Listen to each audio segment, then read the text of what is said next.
Don Ricardo Lombana, felicidades. ¿Es por aquí? Sí. Buenas tardes. Gracias, profesor, por las felicitaciones y gracias también por estar aquí dándole cobertura a este evento del día de hoy. Jorge Luis Sánchez y yo comentábamos que hoy se cierra una etapa tanto de Ricardo Lombana, el individuo, el ciudadano, como de Otro Camino.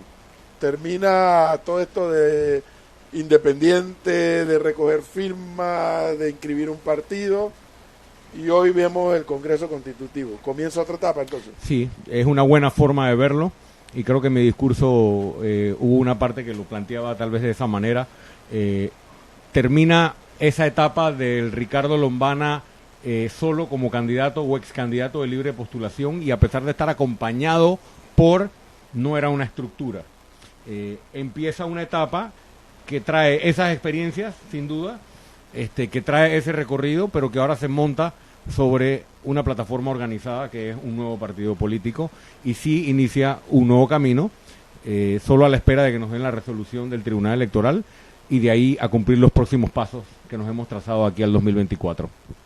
Hoy escuché a Ricardo Lombana, obviamente yo lo escuché bastante en el 2019 en la campaña, por razones obvias de trabajo, y hoy lo escuché haciendo énfasis, e incluso algunos dirigentes que entrevistamos en la mañana, todo un equipo para revisar los representantes de corregimiento, los alcaldes, los diputados, y dijo en el discurso, pero no queremos a los maleantes. Ricardo Lombana hoy está claro de que esa gente tiene que jalar votos para arriba. Sí, estamos claros de que los representantes y los candidatos a alcaldes y diputados jalan votos para arriba, pero... Y el candidato a presidente mueve votos para abajo. También, y siempre ha habido esa discusión. Tal vez tú, Edwin, como siempre dices tú, con tu experiencia de tu vida pasada, tal vez tienes un criterio formado sobre eso, pero yo he escuchado opiniones divididas. Hay quienes dicen que es el voto presidencial el que arrastra y a veces el voto de abajo el que carga. En el caso de Cortizo, por ejemplo, cuando ganó la elección pasada, yo creo que lo cargó bastante el voto de abajo, porque ganaron todos los gobiernos locales y ganaron la mayoría de la asamblea, o sea que ahí sí se puede haber dado el fenómeno inverso.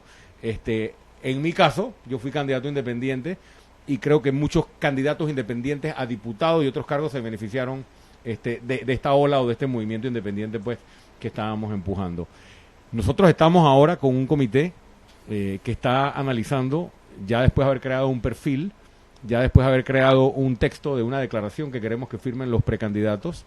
Estamos recorriendo todo el país haciendo nuestros listados. Necesitamos buenos candidatos que jalen votos para arriba, pero sí tenemos un filtro. Sí tenemos un filtro porque no podemos postular a cualquiera. Bueno, me llamó la atención eso. Sí. No queremos los maleantes, pero ¿cómo detectas un maleante? Bueno, lo primero es que tienes que firmar la declaración que nosotros te vamos a poner por delante. Que tú me podrás decir, bueno, cualquiera firma cualquier papel, ¿no? Segundo, nosotros vamos a hacer entrevistas de los precandidatos y vamos a hacer entrevistas en las comunidades. Si tú vas a una comunidad de 300 personas, una comunidad de 800 personas, una comunidad de 2.000 personas, fácilmente puedes conocer la reputación del individuo si haces la gestión. Entonces, sí hay formas de hacer filtros, sí hay formas de darse cuenta quién viene con malas intenciones. Lo hicimos en la inscripción, creo que lo hemos hablado antes, Edwin. A mí se me acercaban personas que me ofrecían adherentes. Me decían, te tengo 2.000 adherentes, te los inscribo mañana y hacemos crecer el partido. Y yo decía, ok, está bien, inscríbelos. No, es que yo quiero negociar. ¿Qué quieres negociar? Que el candidato tengo que ser yo, si yo te inscribo esos 2.000. Ahí empieza mal, porque cuando la discusión, y esa es mi postura, no todo el mundo tiene que coincidir, cuando la discusión es solo acerca de cuánta gente yo te pongo aquí, no importa ni siquiera qué piensas, ni cuál es tu propuesta, ni cuál es tu proyecto, estás metiendo cualquier cosa en el partido y estás dándole las candidaturas a cualquier persona que no representa tus intereses. Oiga, la convención o el convertirse en partido político le costado un poco de libras, ¿no? Un par de libritas. Sí. Sí, para arriba o para abajo. Para abajo. Sí, he perdido algo de peso, pero no solo por la convención, sino yo me gané mucho peso en la campaña. Ah, ok. En la campaña me subí 20 libras. Comía mucho cuando la gente Sí, caminaba. sí, yo creo por cada firma que recogí me comí algo por ahí. Sí, pero sí hemos estado bajando de peso, recuperando el peso Oiga, que teníamos antes de ¿y la campaña. Marina no le pidió a usted un puesto? Marina. ¿Quién es Marina? ¿Quién es Marina? Estamos rompiendo la cabeza. Lo que pasa es que Marina es la mamá de Rosemary Barrios, que es nuestra vicepresidenta y que fue candidata a diputada independiente con el grupo de nosotros. Y esa señora es una máquina de inscripciones. Pero no le pidió ser nada. Nunca, no me ha pedido nada, ni me va a pedir que la nombre porque lo hemos hablado. Ella simplemente quiere que su hija llegue a la Asamblea Nacional, que Ricardo Lombana llegue a la presidencia y quiere ver mejores días para su comunidad, porque incluso tienen varios proyectos que me han presentado para su comunidad. Oiga, en la línea que el profesor Cabrera le preguntaba, yo también pienso que sí, uno puede hacer entrevistas, uno va descartando eso de hablar con la comunidad, es interesante, pero el poder cambia, el poder corrompe. Usted sabe que esa es una máxima de la vida, el poder corrompe e incluso el poder saca la cara de la gente, el verdadero rostro de la gente. Hay gente que se nos presenta a veces como un angelito, como una oveja, pero adentro tiene, yo no digo lobo, porque los lobos son buenos animales, tienen hienas por dentro. Bueno, ¿Cómo hacemos? En alguien tenemos que confiar, empezando por ahí. Segundo, yo no me presento como un santo, ni me presento como alguien que está tratando de engañar. Yo tengo mi recorrido, mi vida, con mis virtudes, mis éxitos, mis fracasos y mis errores, como todo ser humano. Y la gente no solo debe evaluar mi propuesta política, sino mi vida, tanto en lo profesional, en lo personal. Yo no creo que el poder corrompe, creo que es más lo segundo, el poder muestra a la verdadera persona que hay. Con respecto a mí, creo que todavía no se puede hacer el juicio, y lo digo francamente porque todavía no he estado en una posición de poder, estoy pidiendo estar en una posición de poder, y que se me dé la oportunidad a mí, así hagan muchos candidatos de otro camino, para demostrar que sí puede haber gobernantes que respondan a la población. Oiga, el profesor Cabrera, a mí me sorprendió dos cosas de usted, mano. Uno, el nombre de Leonor Calderón, entre las personalidades, figuras que usted mencionó, fue ministra del primer Ministerio de la Familia, si no me equivoco, y de los niños y los jóvenes y los adultos. El Minjunfa. Ajá. Y hoy, y hace menos de un mes, renunció al PRD. ¿Está hablado eso o no? Que no, bueno, hablado la renuncia al PRD no. Lo que sí se venía conversando, no solo con Leonor Calderón, sino con otras figuras de ese partido y de otros partidos, gente muy valiosa que se ha cansado de estar en partidos en los que no se sienten representados ya, que cayeron en manos del clientelismo, que tienen incluso vínculos, algunas personas con actividades ilícitas, y rendidos ante la corrupción. Se venía conversando, ella tomó una decisión muy valiente de renunciar a su partido, y para mí es una demostración de dos cosas: que hay muchos panameños que, a pesar de que pertenezcan a partidos políticos históricos, son más patriotas que partidistas y están dispuestos a tomar decisiones valientes. ¿Renunció y se inscribió en su movimiento? No, ahora mismo los libros están cerrados. Ah, ok. Entonces ella renuncia recientemente al PRD y cuando se abran los libros, esperamos la inscripción de Leonor Calderón y de otras personas que vengan de otro partido. Perdón, y ese mensaje importante, empieza una etapa nueva, Edwin. O sea, esto de que los independientes, los no inscritos en partido, somos los no corruptos y la gente que está en los partidos son los corruptos, ese es un error y ese es un mal enfoque. ¿Aprendió entonces? No, pues yo nunca dije eso, pero yo he escuchado a otros independientes más o menos trazar una línea de que aquí no queremos gente de otros partidos. Pero usted lo insinuaba, ¿no?, en su campaña. Yo siempre hablé de las cúpulas corruptas de los partidos. Aquí estamos demostrando que hay personas de otros partidos que pueden venir a sumar siempre y cuando entiendan que vamos a proteger nuestros principios, los del movimiento Otro Camino. Y para mí es un honor que Leonor Calderón esté aquí en este partido, como otras personas que se irán sumando. Un fichaje. ¿Y Adán Adolfo Arbona y el resto también va a inscribirse? ¿O? Sí, muchos de ellos se van a inscribir, Okay. Otros no necesariamente se van a inscribir, pero van a seguir aportando. Está el señor Ricardo Coiner, del sector agropecuario, cafetalero, que también está en el grupo de nosotros trabajando arduamente. El señor Patricio Candanedo nos está ayudando en materia de seguridad, sobre todo desde el punto de vista de crimen organizado. Fue fiscal. Correcto, fiscal de drogas, ha trabajado mucho pues en materia de crimen organizado, José Antonio Brenes, otra persona vinculada al sector energético. Ha estado trabajando también, liderando nuestra mesa. Hoy mencioné también al doctor Muchet, que nos está colaborando en la parte en el sector de educación.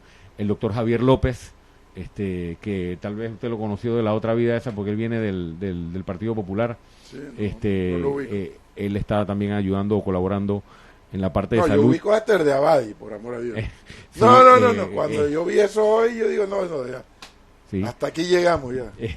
No, Esther Abadi, tenía años de no verla. Sí, ella se ha activado nuevamente y le Una gran mujer. quise pedir que fuera quien proclamara por lo que ella representa, ¿no? O sea, ella es una figura representativa de la lucha que se hizo en los peores momentos del país.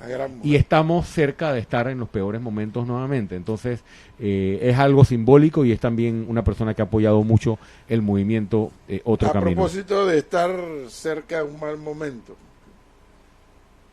hoy Ricardo Lombana en su discurso articula lo que tiene que decir. Este barco zarpó, súbanse a él. Bien, eso es de rigor.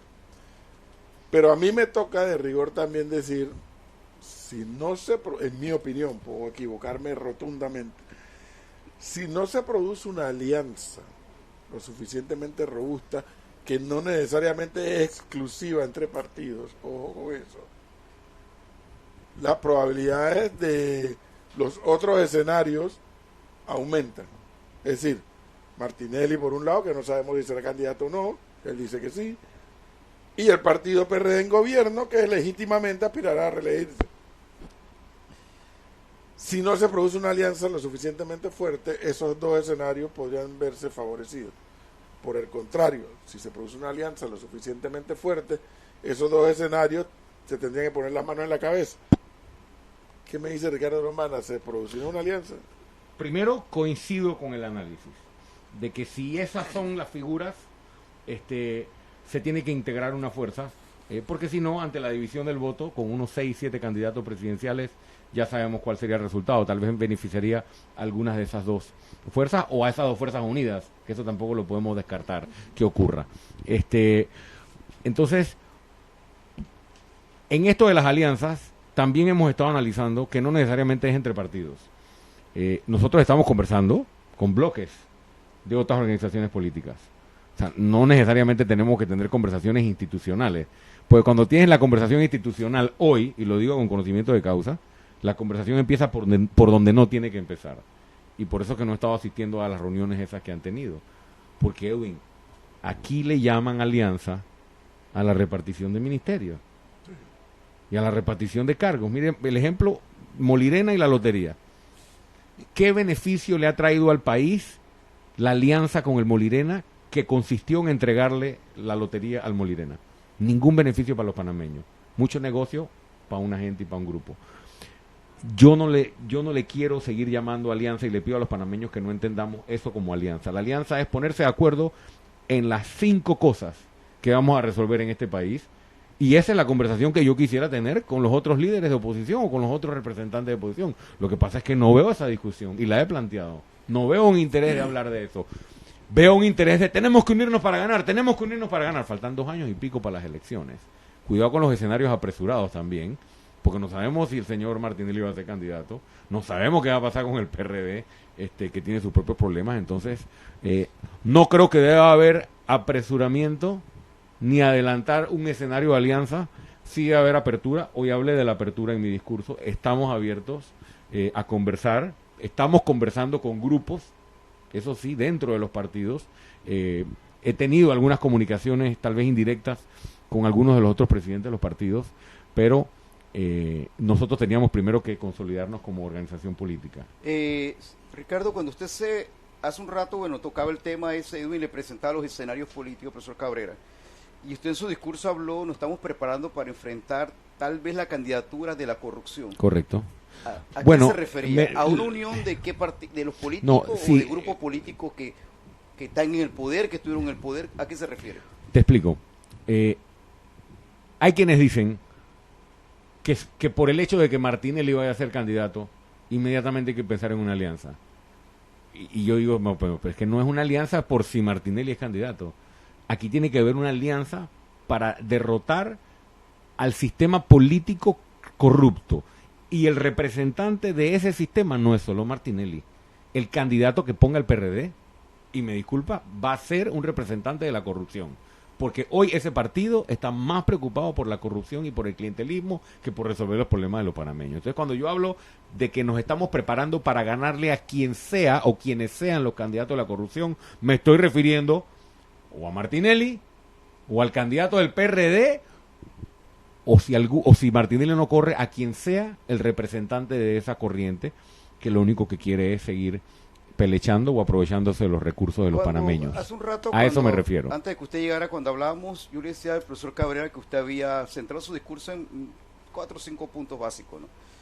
Y entre esos arremetió contra el señor Cortizo por el tema del estado de emergencia, por el tema de los medicamentos, por el tema de la corrupción, la aprobación de corregimiento. Pero en lo personal me quedé esperando que casualmente cuando usted habló del Estado, la candidatura a la corrupción no se refiere a Martinelli como figura. Era porque, como decía el profesor, se quería mostrar como el candidato de la oposición o porque en un momento determinado todavía no es el tiempo de enfrentar a este candidato. Este posible candidato. Bueno, yo no mencioné a ningún candidato. Yo mencioné solo a Cortizo. Cortizo no va a ser candidato. Claro. Espero a nada. Aunque no puede ser candidato a presidente. No puede ser. Pero yo no vine aquí a hablar de candidatos. Yo vine a hablar del nacimiento de nuestro partido y lo que nosotros estamos proponiendo en nuestros postulados. Y como nuevo partido, empezar nuestra tarea de oposición. Porque antes era yo solito. Ahora formalmente represento a una organización para hacer oposición. Y dos, el señor Martinelli, ya que me lo pregunta directamente, me parece que tiene un par de problemas que resolver, ¿no? Antes que pensar en una candidatura. Él dice que no, que él ya, eso era parte de la estrategia, fue lo que dijo el fin de semana. Bueno, yo no sé qué va a pasar con él. Lo que sí le voy a decir es que yo no estoy preocupado por si él va a ser candidato o no. Yo veo a mucha gente preocupada por eso. Yo pienso que tenemos que preocuparnos por tener una unificación, si se le quiere llamar alianza, si se le quiere llamar propuesta política, robusta para enfrentarlo a él o a quien sea que haya que derrotar en las elecciones. Y si él es el candidato, hablaré bastante de Martinelli cuando llegue el momento, créame.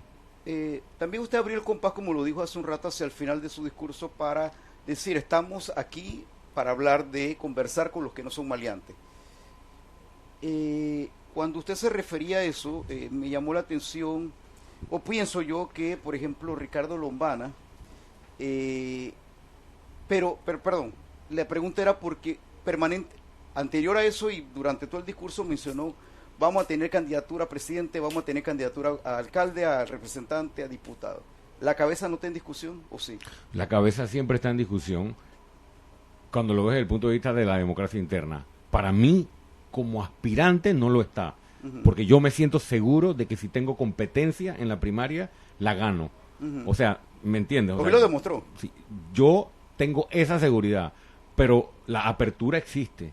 Y lo dije cuando el señor Blades en su momento lo dijo, que quería ser candidato, que no sé cuánto, y cualquier otro.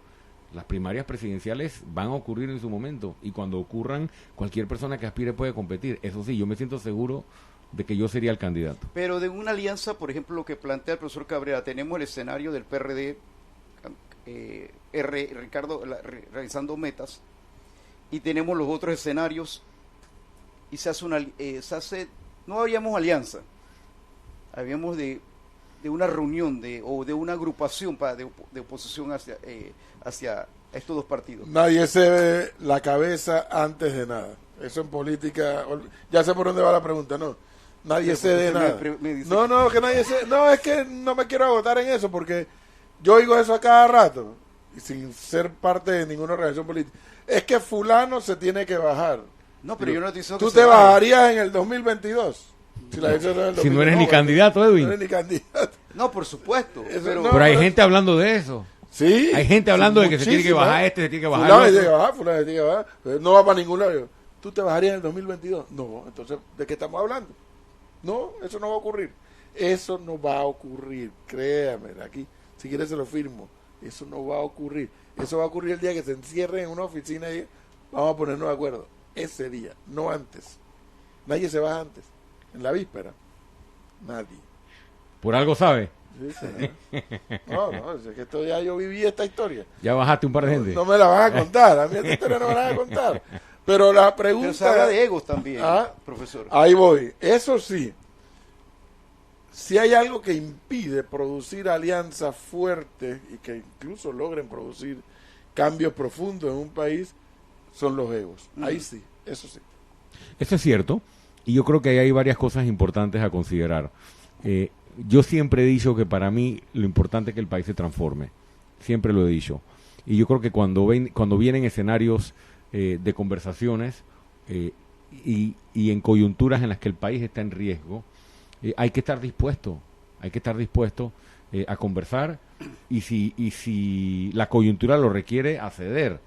Y no estoy hablando de mí, sino en general esa debe ser la postura de alguien que realmente quiere el país y quiere lo mejor para el país.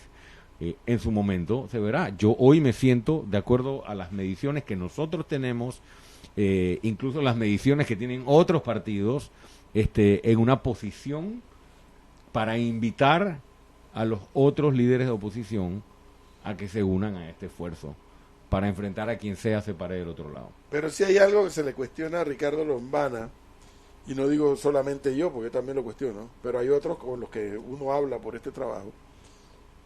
Si yo corro una encuesta mañana, luego de este congreso, Ricardo Lombana subirá 3, 5, 10 puntos X, porque los congresos ayudan al partido y al candidato a subir sus probabilidades. Pero uno de los cuestionamientos que se le hace a Ricardo Lombana es ¿por qué no es más constante en el accionar político?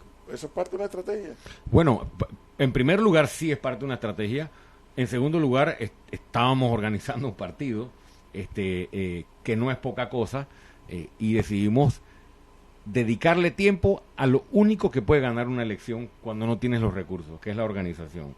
Y nosotros le hemos dedicado tiempo a eso. Y tercero, también yo creo que la gente a veces se deja llevar mucho por las apariciones mediáticas. El primer año de la pandemia yo estaba en los medios un día sí y un día no. Y mis encuestas también me estaban diciendo que estábamos saturando un poco a la población. Bueno, entonces vamos a hacer trabajo de campo, vamos a hacer trabajo de puerta a puerta. Mientras no me ven en los medios, estoy recorriendo el país. Estamos haciendo la búsqueda de líderes comunitarios y en efecto lo hemos hecho. Yo no he parado de recorrer el país, incluso en los tiempos en que he estado un poco más estratégicamente midiendo mis apariciones. Y por último, y aquí sí es una opinión personal, o sea, yo creo que de las figuras políticas de oposición, tú puedes medir apariciones mediáticas y tal vez eso te dará unos porcentajes, pero hablemos de acciones. O sea, cuando yo salgo, yo presento acciones. O sea, yo fui, recordemos la última estuvimos en Panama Ports, en la Autoridad Marítima. O sea, estuvimos no hablando pendejadas en la televisión, que la concesión es negativa, no. Nos organizamos con nuestro equipo, ejercimos una acción legal, fuimos a la Contraloría, fuimos a la Autoridad Marítima, fuimos a la Presidencia, le dimos seguimiento, seguimos presionando, lo mismo con los bates de Benicio Robinson y los 9 diputados denunciados, lo mismo con la solicitud de los estados financieros de la Caja de Seguro Social para ponerlos a disposición de la población, lo mismo con el amparo que detuvo la playa, que era un gasto innecesario en un proyecto, y así hay 7 u 8 ejemplos más de acciones concretas. Nosotros ahora, eso sí, Edwin, ahora tú no vas a ver intermitente la figura de Ricardo Lombana. Ahora tenemos un partido y ahora represento a miles de panameños que están en esta organización y estos próximos 2 años puedes contar con que va a tener la misma presencia que tenía tal vez después de las elecciones, el primer año y medio de la pandemia. Sus adversarios lo cuestionan mucho y dicen que usted tiene un favoritismo en las televisoras sobre todo. ¿Es cierto? ¿Cómo se siente Lombana cuando escucha eso? Pienso que eso no es cierto. Yo fui el único candidato que no tuvo un comercial de televisión durante la campaña. Si tuviera favoritismo me lo hubieran donado o me hubieran regalado el espacio. Yo saqué casi 400,000 votos sin tener una sola propaganda o un solo espacio televisivo, mientras ellos tuvieron, pagando, pero tuvieron todo el acceso del mundo. Yo creo que eso es simplemente una opinión que ellos tienen. No me siento que haya favoritismo, ni creo que tampoco el cuestionamiento sea justo. El otro, perdón, Edwin, el otro sería, por ejemplo, ¿qué acerca al movimiento Vamos Panamá? Creo que es movimiento, sí, me parece, Vamos Panamá de Juan Diego Vázquez a Lombana, o no hay punto común, o si hay punto común. Bueno, nosotros siempre hemos estado conversando. Antes de que ellos lanzaran Vamos y después de que lanzamos Vamos. La conversación ha sido constante y recurrente. Y lo que nos acerca es la forma de pensar acerca de las soluciones que requieren los panameños. De eso hemos hablado bastante y creo que hay una coincidencia, yo no diría que del 100%, pero bastante alta en nuestra forma de pensar, en nuestra forma de enfrentar la situación de la corrupción, del clientelismo, de la desigualdad y demás. Y yo diría que esos son los puntos en común. Ahora el gran reto, con respecto a Vamos, con respecto a otras candidaturas de libre postulación, es ver si se puede articular la alianza con las limitaciones que tiene la ley electoral y los tiempos que plantea la ley electoral de cuándo deben estar definidos los candidatos. Pero lo que sí te puedo decir, sin temor a equivocarme, es que la cercanía entre las ideas políticas del movimiento Otro Camino y Lombana con las ideas políticas de Vamos y quienes están detrás de Vamos es una cercanía muchísimo más marcada que cualquier cercanía que pueda tener Otro Camino con cualquiera de las otras organizaciones políticas existentes. Finalmente, si algo le hizo daño, digamos así, daño a la candidatura de Ricardo Lombana en mayo de 2019, fue que los adversarios de pronto dijeron: ni siquiera ha presentado un plan de gobierno. Yo al principio me reí porque digo, si la gente no lee los planes de gobierno, ¿qué lo va a presentar? Pero parece que eso causó un efecto. Sí. Hubo varios nosotros hicimos nuestro análisis post elección y sí, hubo varios factores que nos costaron varios puntos en la elección. Y ese punto nos costó, pero nos costó tal vez no por no haber presentado el plan, sino porque nuestros adversarios se agarraron muy bien de eso para atacarnos. Y la realidad es que nosotros lo que presentamos fue un listado de compromisos. O sea, nosotros no dejamos de presentar un plan de gobierno simplemente porque no lo consideramos importante. Nosotros, de manera disruptiva, para ser diferentes, para conectarnos con la población, decimos, ok, si tenemos 30 años de planes de gobierno que no se cumplen, el país necesita compromisos.